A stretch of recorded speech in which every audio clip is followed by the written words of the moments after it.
Assalamualaikum warahmatullahi wabarakatuh. Selamat pagi, salam sejahtera bagi kita semua dimanapun sahabat SPM berada.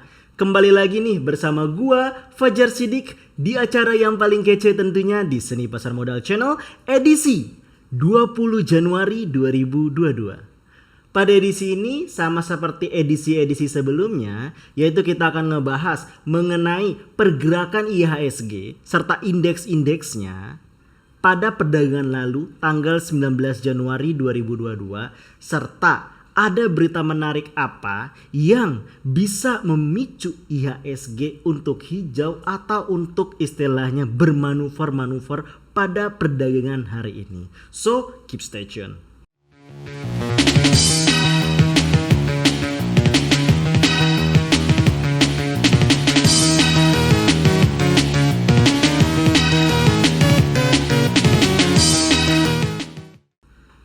Analisis teknikal saham harian 20 Januari 2022. Pada hari ini kita akan memulai nge-recap dari pergerakan indeks pada kemarin hari. Yaitu ada yang namanya LQ45. Secara overall LQ45 itu mengalami minus 0,65%. Lalu Kompas 100 minus 0,61%. Lalu ada Jakarta Islamic Index minus 0,16%. IDX 30 0,66%.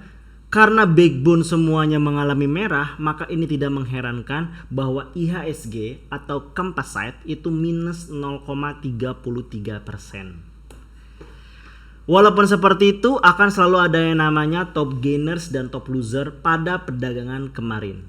Top gainers ada GPSO, Aksi, IBST, dan KONI. Lagi-lagi KONI dari perdagangan lalu tanggal 18 Januari, 19 Januari seperti sekarang masuk ke dalam top 5 brokers atau top 5 gainers. Lalu kemudian ada top loser, ada Kobex, Slis, Tech, Apek, dan Agro. Dan ini adalah pergerakan IHSG dalam satu hari. Bisa dilihat sesuai dengan yang namanya gua rekomendasi ya, seperti yang gua analisis kemarin, bahwa perdagangan kemarin di hari Rabu itu terbentuk gap yang luar biasa cukup tinggi. Lihat pembukaannya di sini, lalu kemudian turun.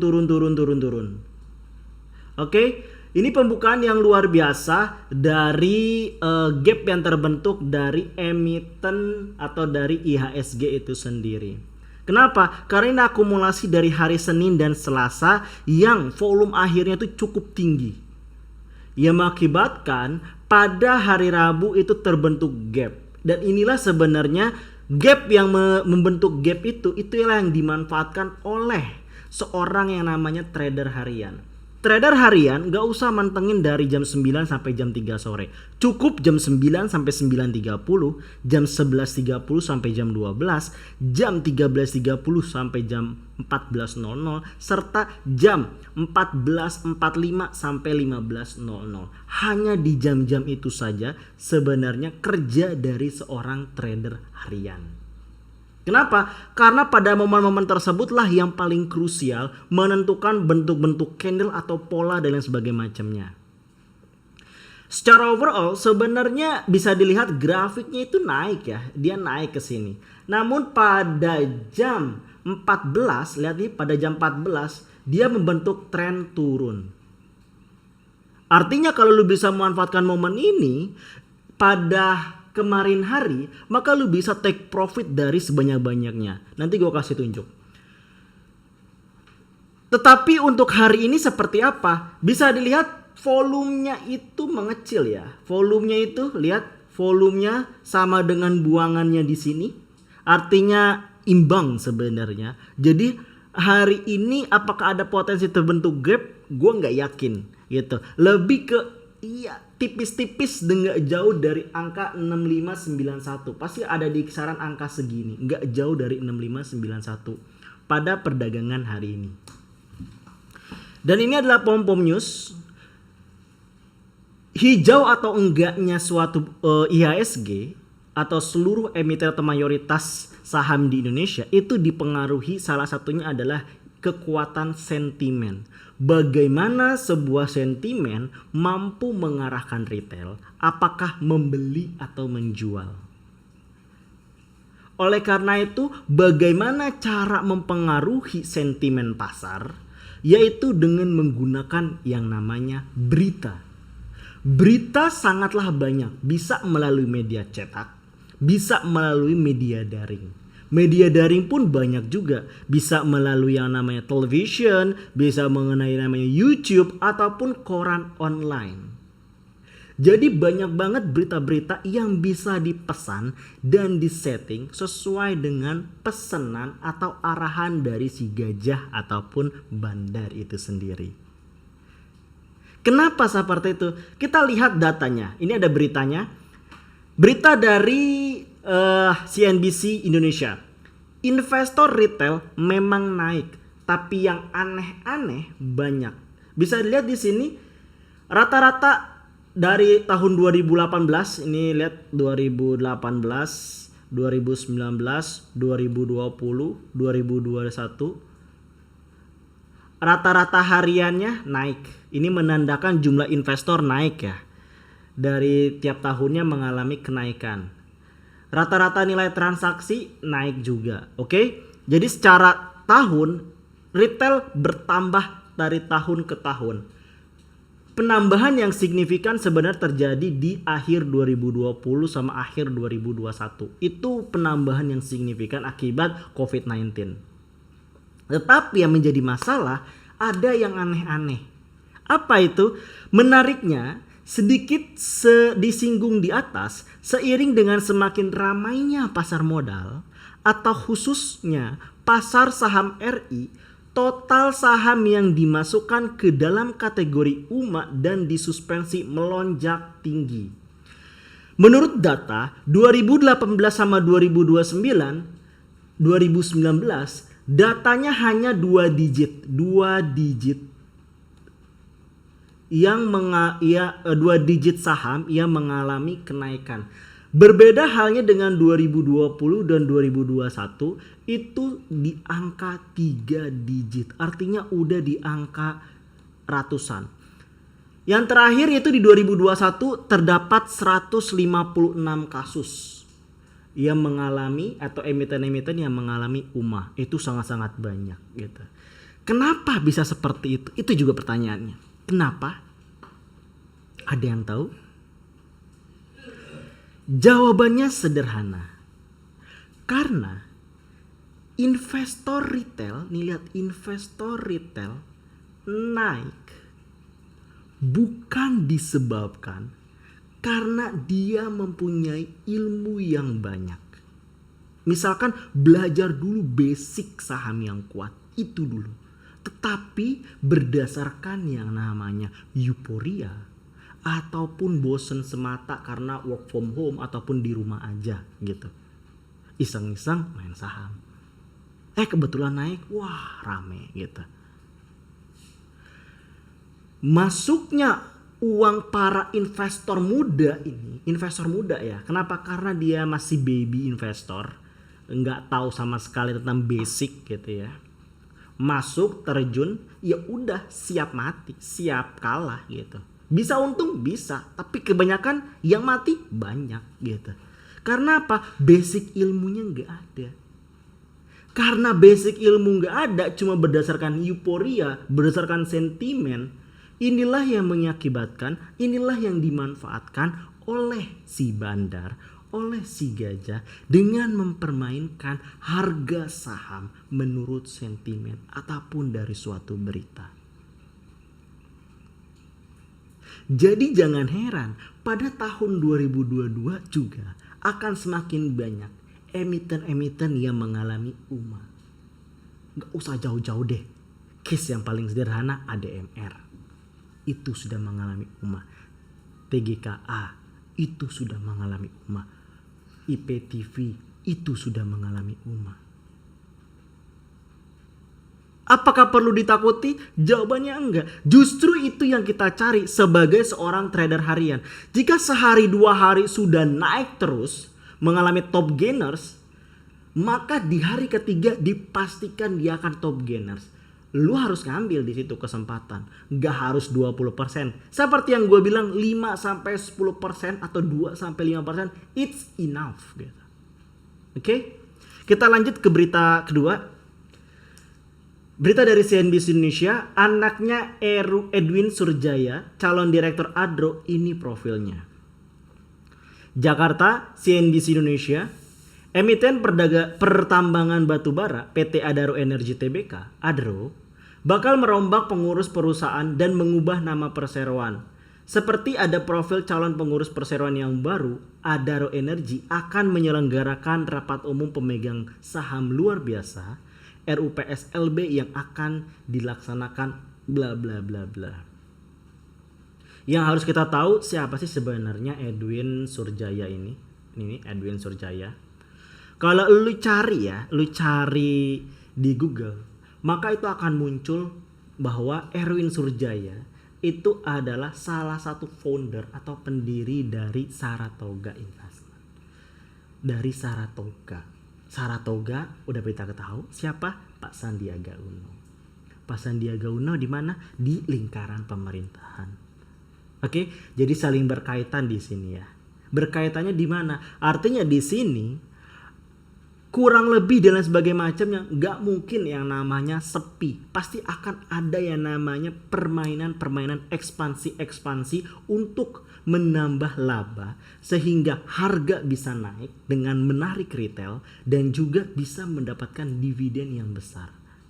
Jadi inilah permainan gitu ya. Jadi anaknya jelas nggak mungkin anak nggak minta tolong sama bapaknya. Dan bapaknya punya relasi-relasi dan inilah yang akan saling berkaitan. Istilahnya adalah lingkaran setan lah, akan berputar di situ-situ aja duitnya gitu dan akan makin bertambah. Apakah it's good?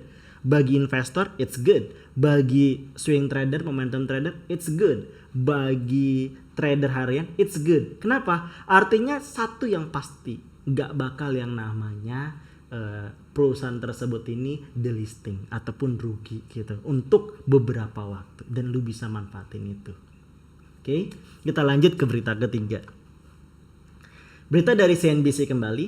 Salim tebus saham right issue Alobank 623,22 miliar rupiah. Jakarta, CNBC Indonesia, Grup Salim lewat PT Indolife Investama Perkasa telah melaksanakan seluruh hak memesan efek terlebih dahulu (Hmeted) yang diperolehnya dalam gelaran penambahan modal via right issue emiten Bank Digital PT Alobank Indonesia BBHI. Ini salah satu kabar positif sebenarnya untuk Alobank. Why? Setelah right issue. Why? Pertama, beberapa waktu lalu kalau lu perhatiin udah dijamin oleh Pak CT sendiri bahwa investor yang menanam di Alobank bakal tidur nyenyak. Ditambah Salim. Lu tahu kan Salim salah satu orang terkaya Indonesia. Gak mungkin dia menginvestasikan hingga 623 miliar setengah T ke salah satu emiten kalau emiten tersebut gak mempunyai prospek. Begonya kita dah. Lu anak SD pasti bakal ngikutin profesor, jalan ke sini kan ke sini. Lo anak orang dewasa jalan ke sini gitu loh. Artinya apa? Pasti Salim ini mempunyai orang-orang pintar di dekatnya yang memberikan advice bahwa ini kesempatan emas sebelum Alobank go to the moon. Sebelum Alobank terbang jauh. Bisa manfaatin nih, ambil di sini mumpung lagi right issue. Itulah yang dimanfaatkan oleh Salim. Pertanyaannya, lu manfaatin momen Alobank juga enggak? Masih nyimpen juga enggak? Pikir. Next. Berita dari Harian Bisnis Indonesia. Jasa Marga JSMR menang tender tol Getaci. JP Morgan beri rekomendasi saham. Bisnis.com, Jakarta, PT JP Morgan Sekuritas mempertahankan rekomendasi netral untuk saham pengelola jalan tol PT Jasa Marga Persero Tbk. Setelah perseroan memenangkan tender jumbo proyek tol Gede Bage Tasikmalaya Cilacap Getaci. Kalau kita ngelihat judul beritanya ya, JP Morgan adalah salah satu sebenarnya analis investasi yang cukup bisa dibilang ya, cukup dipanuti oleh para investor. Setiap sabdanya atau setiap katanya itu pasti akan diikuti oleh para investor gitu. Dan dengan kata JP Morgan beri rekomendasi saham dengan ada kata JSMR, seolah-olah bahwa JP Morgan memberikan yang namanya rekomendasi untuk beli JSMR. Padahal kalau kita baca beritanya, dia memberikan rekomendasi netral. Seperti berbanding terbalik tetapi mempunyai misi di dalam judul tersebut. Hanya judul ini judul mampu memberikan sentimen positif kepada JSMR. Ini adalah rekomendasi emiten pada perdagangan lalu tanggal 19 Januari ya. Ini salah nih, tanggal 19 Januari 2021. Pertama adalah TGKA. TGKA pada hari kemarin itu suspend karena dia melakukan unusual market activity, naiknya gila-gilaan. It's okay. Kayak gitu. Kita coba lagi hari ini TGKA. Karena suspend tuh gak bakal lama gitu. Kita coba lagi hari ini. Semoga udah dicabut dan TGKA go to the moon. Kita lanjut ke SRSN. SRSN di sini gue rekomendasi beli di 6970, 69 sampai 70. Dia opennya low-nya di 67. Di 67. Ini adalah posisi dia buka di sini. Dia buka di sini. 67 berada di area sini. Ya. 67 area di sini dan jual di daerah area sini. Di area 72. Jadi sebenarnya lu bisa mencapai target dari trading plan ini sendiri kalau lu mau. Jadi selamat yang mencoba SRSN. Selanjutnya Ali open di 9675. Ini open di sini. Ini wilayah open. Lalu dia naik tertinggi di sini. Tertinggi di 9850. Sedangkan target jual di 9800 tercapai dari emiten Ali. Berikutnya Inco. Inco beli di 4680 sampai 4700. Kita lihat open di sini di 4690 masuk ya. Jual di 4710 sampai 4740. Sedangkan high tertinggi sampai penutupan di 4930. Artinya sesuai dengan trading plan dan out of standing. Selamat sekali lagi yang mengikuti rekomendasi gua baik Ali, Inco ataupun SRSN. Bagi yang belum jangan bersedih karena habis ini gua kasih rekomendasi lu untuk trading harian pada hari ini. Apa aja? Pertama TGKA, nggak usah dibahas kali TGKA ya karena dia suspend. Kalau yang pengen lengkap tentang TGKA kemarin lihat video yang 19 Januari, di situ gua bahas tuntas tentang TGKA. Kita lanjut yang kedua adalah JPFA. Di sini gue pakai indikator parabolic SAR dan indikator stochastic RSI. Cara bacanya pun sama gitu. Dia berada di atas candle ya. Ini candle ada di atasnya dan ini terjadi persilangan, artinya di sini sama-sama checklist untuk positif buy. Jadi di sini lu bisa beli di 1740 sampai 1750, cut loss di 1700, jual di 1780 sampai 1790. Lalu berikutnya ada Adaro Energy yang lagi booming nih karena dia berkaitan dengan Saratoga, dengan Pasadiaga Uno. Nah, ini bisa lu manfaatkan walaupun ini trennya turun nih, lihat ya turun, tapi lihat di sini terjadi persilangan. Artinya awal-awal akan sedikit turun sebelum dia naik dan inilah yang bisa dimanfaatkan lu untuk trading harian. Lu bisa beli di 2220 sampai 2230. Cut loss di 2190, jual di 2250 sampai 2270.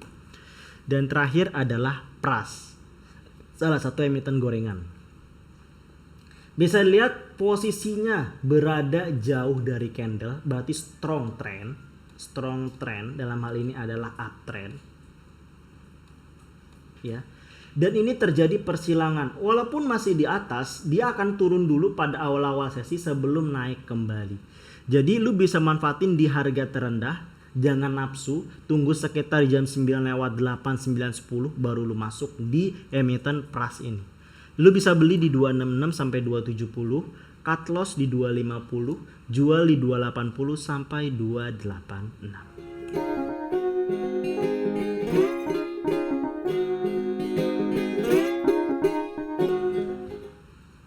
Kurang lebih itu yang bisa gue sampaikan pada perdagangan hari ini. Silakan digunakan dengan baik karena besok adalah hari Jumat ya. Maka hari Kamis dan Jumat ini dimanfaatkan untuk yang namanya trading harian. Kalau misalkan lu nyangkut, jangan nyangkut terlalu lama, lu harus tega untuk cut loss. Kenapa? Biar duit lu bisa diputar di situ. Oke, tentukanlah strategi yang baik, dan kalau lu pengen ikutin strategi plan yang udah gua buat, silakan. Disclaimer is on. Gue Fajar Sidik pamit.